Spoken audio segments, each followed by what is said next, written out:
सत्संग ऐसी जगह, यहां अल्लाह वाहिगुरु गॉड खुदा रब के बारे में चर्चा होती हो, यहां यह पता चले कि नाम करोड़ों हैं पर वो ताकत एक है, उस एक को पाने का रास्ता मिले,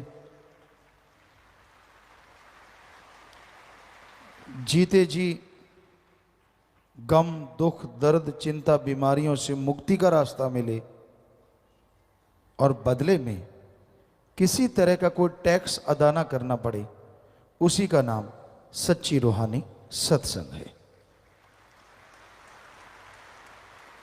वैसे तो आपको बहुत बार बताया, सत्संग यानी सच का साथ, पर सच ऐसा सच, सच था, सच है, सच रहेगा।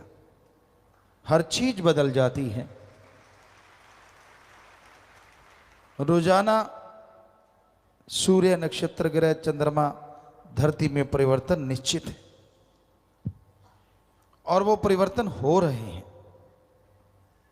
किसी में परिवर्तन नहीं होता तो वो ओम हरि अल्लाह गॉड खुदा रब है,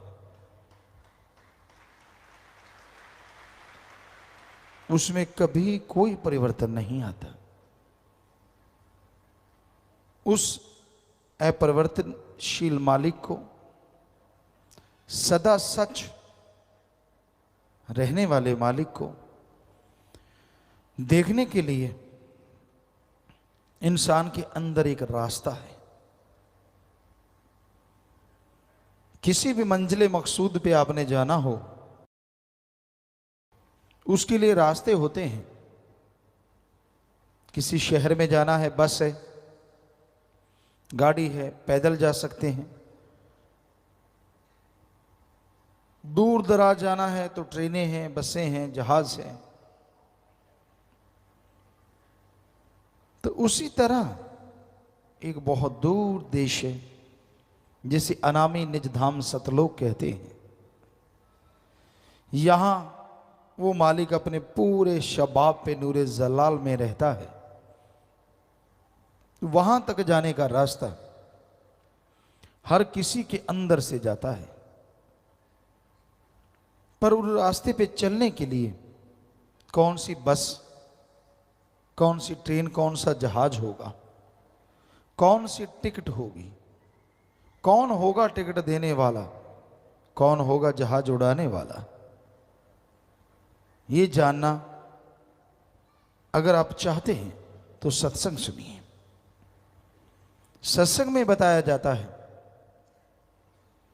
कि उन रूहानी रास्तों का जो जहाज जाता है वो मालिक का नाम है, उसी का चप्पू है।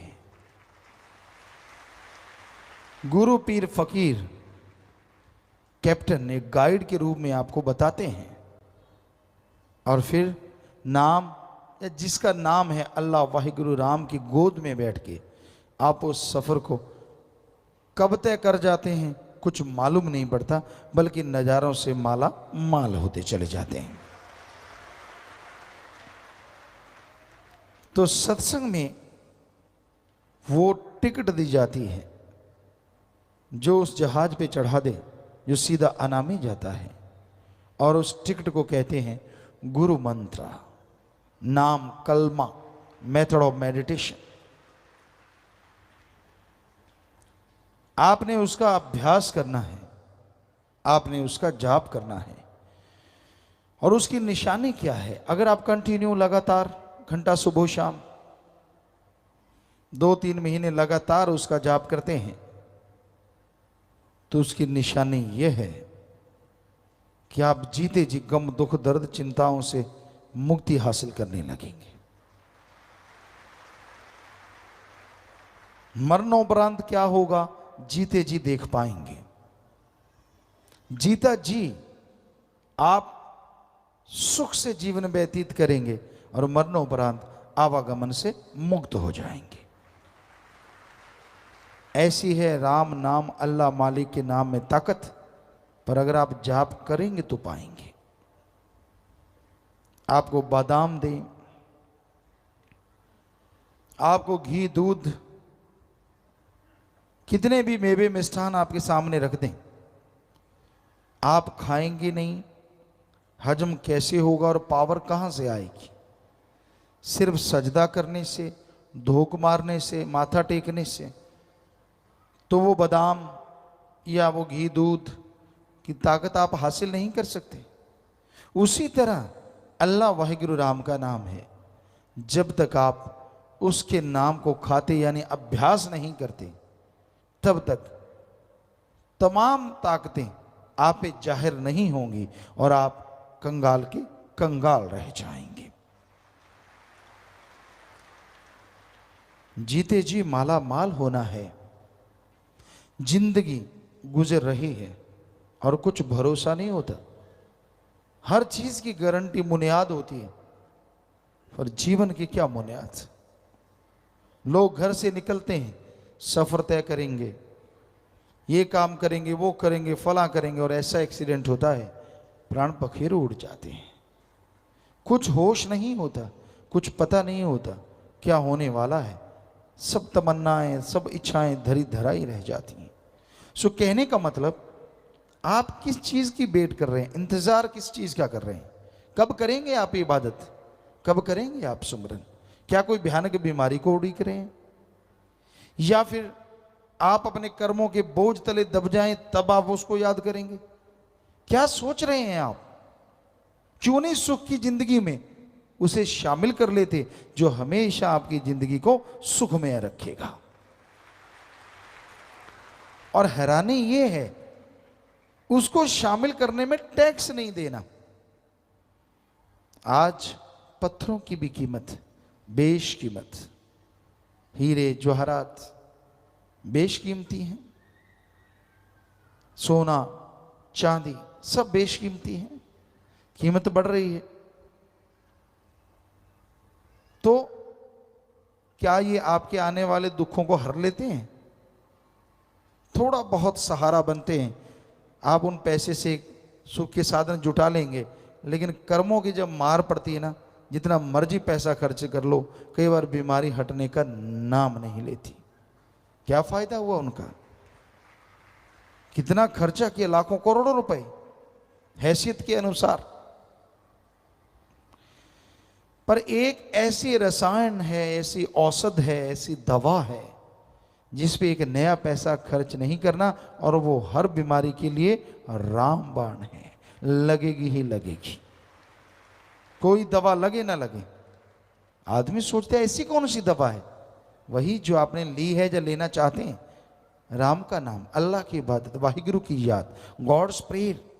वो एक ऐसी दवा है, सुबह शाम नियम बना लो और उसको लगातार लेते रहो। दुख आए सुख आए परवाह ना करो, एक दिन ऐसा आएगा सारे दुख जल जाएंगे और आपके जीवन में बहार छा जाएगी।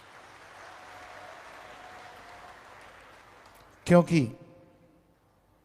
जिसे वो देता है उसे अजमाता है, और अजमाने के बहाने और रहमतों के खजाने उसी पे लुटाता है। इसलिए आप घबराइए ना, मन के हाथों मजबूर ना होइए, मन के उतार चढ़ाव में मत पड़ो। मन बड़ी जालिम ताकत है। वैसे तो कहते हैं हवा की रफ्तार बहुत है, और उससे बढ़ के प्रकाश की रफ्तार है, लेकिन मन की रफ्तार इन सबसे ज्यादा है। कब ये आसमान में ले जाए कुछ पता नहीं, और कब पताल में डुबो दे ये भी मालूम नहीं, कुछ पता नहीं चलता। बड़ी गति है इसकी, बड़ी तेज चाल से चलता है ये। आदमी सोचता ही रह जाता है, देखता ही रह जाता है, और ये अपना काम कर जाता है। इसलिए गुरुओं ने लिखा, संतों ने लिखा, मन के मते चलो मत कोई, गुरु कहे करो तुम सोई, ये भव में गोते खलवावे, ये गुरु से बेमुख करवावे। मन ऐसी जालिम ताकत है। इसीलिए तो इस्लाम धर्म में इसे नफ्स शैतान कहा है कि ये भी एक बहुत बड़ा शैतान है जो आदमी के अंदर सोया हुआ शैतान है, पता ही नहीं चलता इसका, कब आपके दिमाग पे हावी हो जाता है, कब आपकी बुद्धि को अपने कंट्रोल में कर लेता है और कब आपको मालिक से दूर करने की प्लानिंग शुरू कर देता है। ऐसे करेंगे, फिर वैसे करेंगे, फिर ये करेंगे, फिर वो करेंगे। ये मन नहीं कहता कि तड़प तड़प के मरेंगे, बस वो बात छुपा लेता है, बाकी सारी तुकबंदी जोड़ देता है।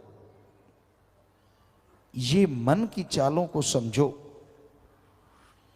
मन इतना जालिम है, सामने भगवान खड़ा हो तो भी नहीं मानने देगा अगर इसको रोका ना जाए, इसको कंट्रोल ना किया जाए। भगवान कृपा कर दे तो बात अलग है, वरना मन बहुत जालिम और बहुत ढीठ है। आदमी गलती करता है तो मन की वजह से, गलती करके फिर कहता है कि तू तो कभी खुशियां ले ही नहीं सकेगा, हालांकि खुशियां मिल रही होती, ये भी मन की वजह से। तू बुरा कर्म कर ले, ये भी मन की वजह से।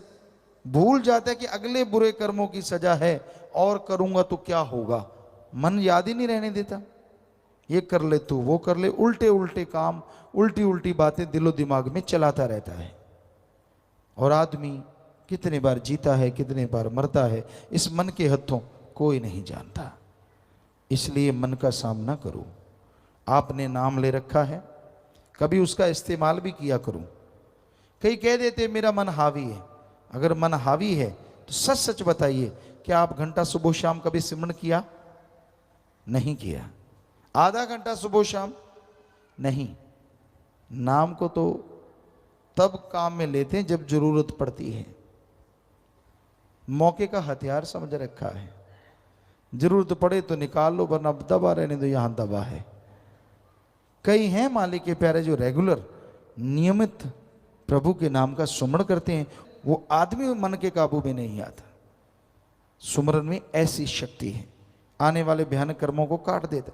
मेरे से होता नहीं, ये बात जब आदमी कहता है ना, बड़ा दुख भी लगता है और गुस्सा भी और अजीब लगता है। आपने रफा हज जाना है, उसके लिए आपके पास टाइम है, सुबह सवेरे ही भाग लेते हो लोटा उठा के, क्यों खाया इतना होता है।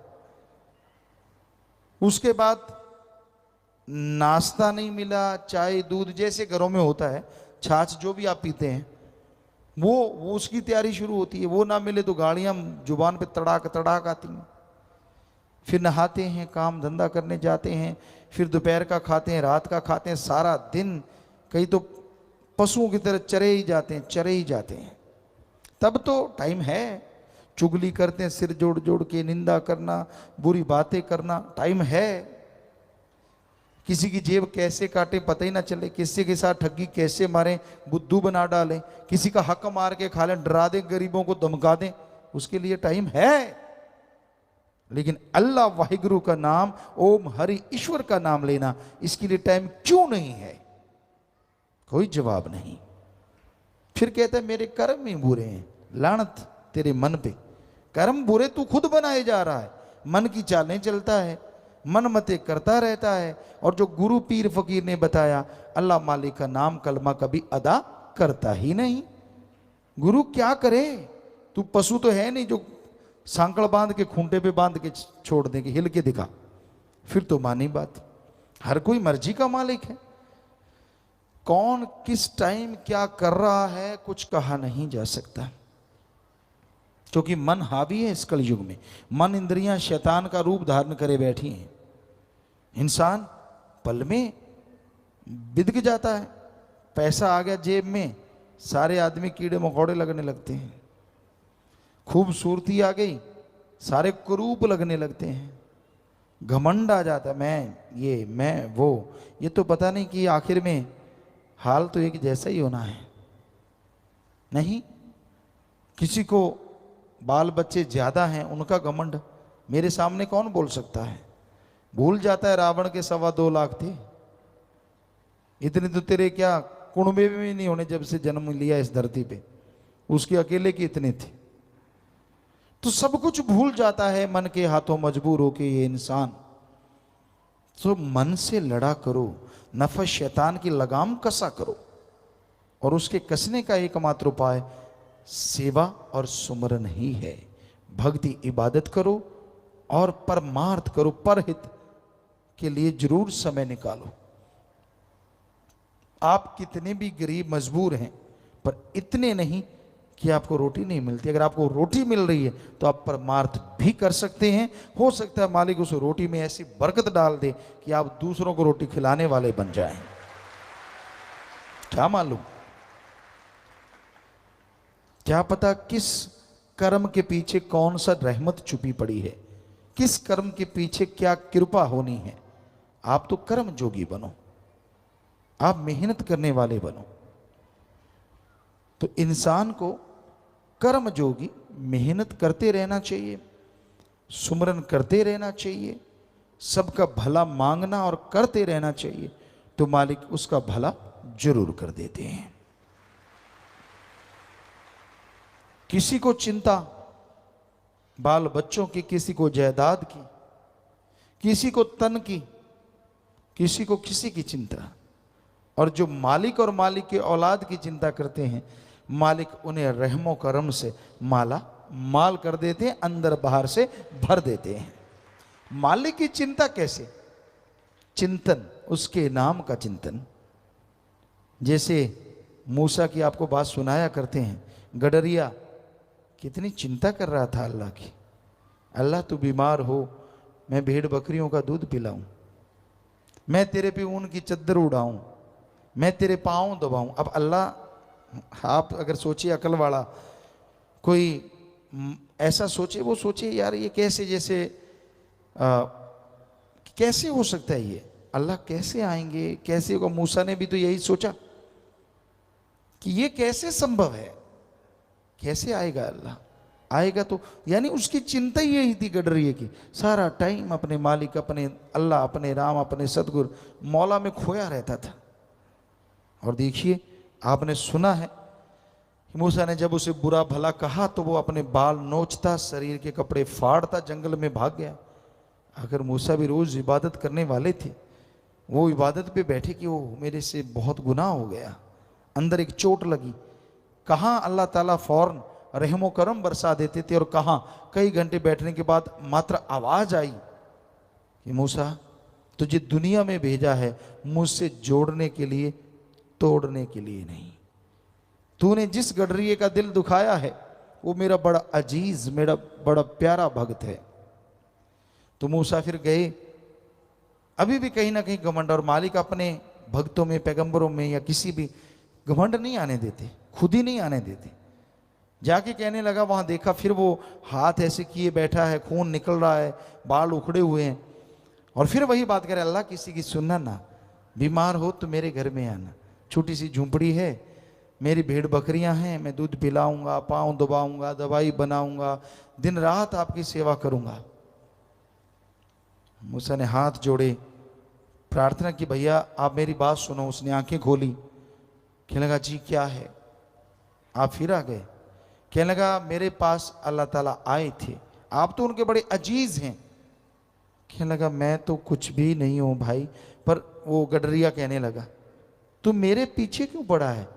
जिस अल्लाह ताला की तू बात करते तेरे पास आए थे, जब तू मेरे पास है वो तभी गए हैं, वरना वो रहती मेरे पास हैं। सारी खुदी पल में मिट गई। हैं ये क्या है? अब आप सोचेंगे इतना अमीर क्यों नहीं था, भेड़ बकरियां ही। अल्लाह ताला ना अमीरी देखते हैं ना गरीबी देखते हैं, वो आदमी का दिलो जिगर, दिलो दिमाग देखते हैं। कौन उसके लिए तड़फता है, कौन उसके लिए व्याकुल है, उसकी झोलियां अपने रहमो कर्म से माला माल भर देते हैं, चाहे वो अमीर हो चाहे वो गरीब हो। तो इसलिए आप किसी का बुरा ना सोचें। आप जलते रहते हैं दूसरों को देख देख के। वैसे तो ये जलन हर समाज के हर हिस्से में है। किसी दफ्तर में देख लो आप, किसी स्कूल में देख लो आप, बच्चों में देख लो, टीचर मास्टर लेक्चरारों में देख लो, किसी में देख लो, कहीं जाइए आप, रूहानियत में देख लो। कोई भक्त आगे निकल गया, पीछे दूसरों को पूंछ की तरफ से आग लग जाती। यार ये इतना आगे निकल गया, उसी को भक्ति दे रहे हैं अपनी, उसी का सोच सोच के। कहाँ तो मालिक का सोचना था, सतगुरु मौला का सोचना था, वो मुझे खुशी दे, वो मुझे रहमत ना, उस आदमी का। अच्छा ये आगे निकल गया, ओहो हो, बहुत बुरा हुआ। अब अपना क्या होगा? क्यों, क्या होना है? अल्लाह तो कण कण में, राम तो कण कण में, जर्रे जर्रे में मौजूद है। तूने तेरे वाला जर्रा खाली कर रखा है, तू अपनी भक्ति सारा उसी को दे रहा है जो भक्त आगे निकल रहा है। वो निकल गया, वो हो गया, ये हो गया, वो हो गया, आप उसके मैल धो रहे हो और उसकी जोड़ी में और खुशियां डाल रहे हो, और खुद की जोड़ी फूंक मारने जैसी हुई पड़ी, बिल्कुल खाली। तो इसलिए रूहानियत के रास्ते में किसी को चलता देख के अगर वो रूहानियत में तरक्की करता है, मालिक की खुशियां हासिल करता है, तो शुक्र मनाओ कि वाह मालिक तू धन्य है, ये इसके ही काबिल था और मुझ पे रहमत कर, मैं भी तेरे काबिल बनूं, दैट्स ऑल। लेकिन इसका उल्टा चलता है, ये आगे निकल गया। कई कहते कल दी पूतनी से वेचद, पंजाबी में एक कहावत कि कल ही जल के भूत बन के आया और पूरे शमशानों में कहता आधा शमशान भूमि मेरी। हम तो कब के पुराने भूत बैठे, बुरा ना मनाना, समझ गए होंगे आप। तो यहाँ रूहानियत में पुराने नए से कोई बात नहीं। अगर आपके अंदर घमंड है, मैं पुराना हूं, मैं ऐसे हूं, मैं वैसे हूं, तो घमंड पल्ले रह जाएगा। और रूहानियत में तो जो झुक गया सो पा गया, जो तन गया सो गवा गया। ये असूल है रूहानियत का, सूफियत का, कि अगर आप दीनता नम्रता रखते हैं तो बेहद खुशियां हासिल कर लेंगे। और अगर आप अहंकार में, घमंड में चूर हैं और हमेशा दूसरों का बुराई सोचते हैं, तो उसका एक ही उपाय है, आप सुमरण किया करो, सेवा पे तन मन धन से पूरा जोर लगाया करो, ताकि आपके अंदर की बुरी आदत खत्म हो जाए। आप दूसरों को आगे बढ़ता देख के, भक्ति करता देख के खुश हो जाएं, ना कि जलन करें। तो इसलिए भाई ये सारे कारनामे मन के हैं। मन ही आदमी को भरमाता है, मन ही आदमी को लड़ाता है, मन ही आदमी को रूहानियत से दूर करता है, मन ही भगवान अल्लाह मालिक की खुशियों के बीच में दीवार खींच देता है। इस मन रूपी दीवार को हटा दीजिए। और हटाना इतना आसान नहीं है, लेकिन असंभव नहीं है, संभव है।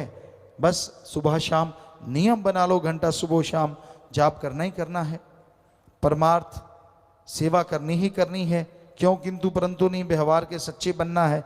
यकीन मानिए आपका मन हार जाएगा, आत्मा की जीत होगी। और जब रूह आत्मा जीत जाएगी, कण कण में, जर्रे जर्रे में मालिक सतगुरु बैठा नजर आने लगेगा।